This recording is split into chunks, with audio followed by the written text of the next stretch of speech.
PT Pop here, all for losing my brain securely bound beyond my back. And today I'm going to talk about how you can improve your performance in a call center. One trick I learned.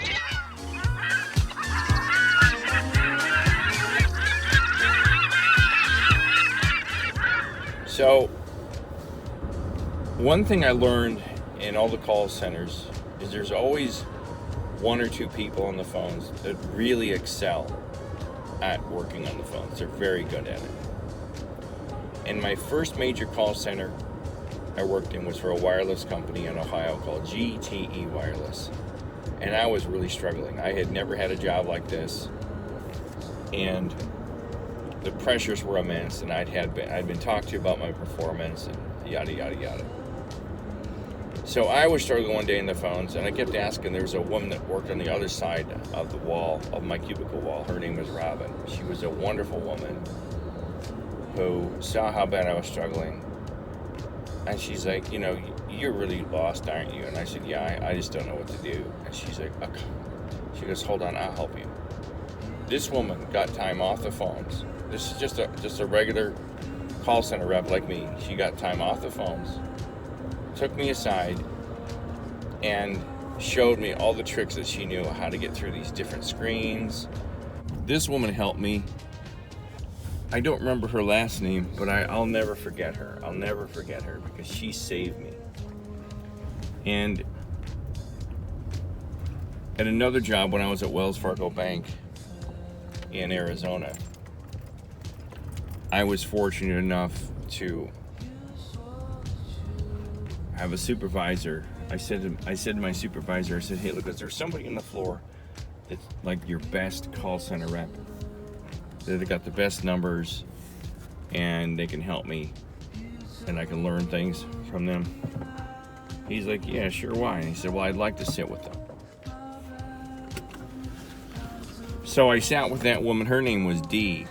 She was reluctant and not very friendly, but she helped me. So my point is, if you're in a call center and you're currently struggling and you want to improve and you want to stay and you don't want to run out the door screaming into the night, I would find out who the best call center representatives are on your team or in the department or on the whole floor, and ask your supervisor to do a side-by-side with them and ask them questions about how to navigate the systems while talking on the phone and take notes and how to do all that stuff, because that will save you. It will save you completely. It will save your job. It saved me numerous amounts of times, because for me in training, I could never pick up all the things they wanted me to pick up in training in 2 weeks. It was impossible.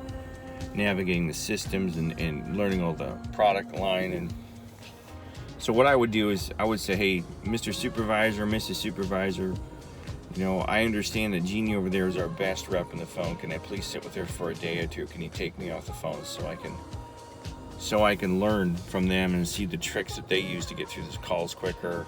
Because everybody has tricks. Because I learned that you got to take notes while you're talking, and then you got to kind of predict what the customer's going to ask. If they ask about this, they're going to ask about that. So while you're answering the initial question, go to the next screen to answer the next question.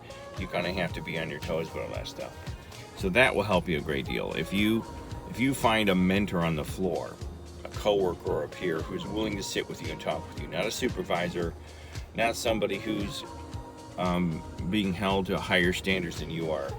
Get somebody who's at your same level, who's friendly, warm, who knows the system. And if you know somebody and that's the person you want to sit with, make sure you sit with that person, because sometimes the supervisor will say, well, I don't know about that person, but how about this person? Their numbers are really good too. I'm like, no, let me make sure you get the person you want, because sometimes the supervisors play favorites, or there's certain people they don't like on the floor because their numbers are bad or because their hair is purple or for whatever reason. Make sure you find somebody that knows how to communicate to you and talk to you and you understand what they're saying. Just like in a teacher-student environment. Oftentimes you get into a class at any level of education, the teacher's talking and talking and talking, and you're like, I don't understand what this guy's saying. I experienced this a lot in college. But you take a similar class the next semester and a completely different teacher teaches it from a different angle, and you're like, oh, I get it now. This other guy was a schmuck. He was speaking Swahili, and this guy's speaking English. I get it. Okay, so find somebody that speaks to you, that you understand. And if you ask your supervisor for this will show initiative to your supervisor. This will show that you want to improve your performance. And so his or her little antenna, the supervisor antenna, will go up and go, wow, this guy or gal is really serious about working here. Not always, but it'll see that you want to improve it, see that you want to be there, you want to stay, you don't want to quit, and that you have a genuine investment and interest in that company. So find a mentor on the floor, find somebody who like to communicate to you well, and get your supervisor to do a side-by-side, do a double jack where you're wearing headsets and you're listening to that person's calls, and they're able to have the time to explain to you how they're getting through the calls so fast. Because some of the people that have been there a long time, they just rifle through the calls left and right, boom, boom, boom, boom, boom, boom, boom, and they have the best numbers on the floor. So there's a video on how to improve your performance in the call center.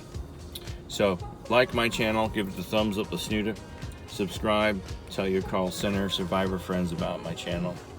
Thanks to all of you who watch. Buy my book, Press One for Murder, a fictional tale of murder and intrigue about a guy that works in a call center. Take care.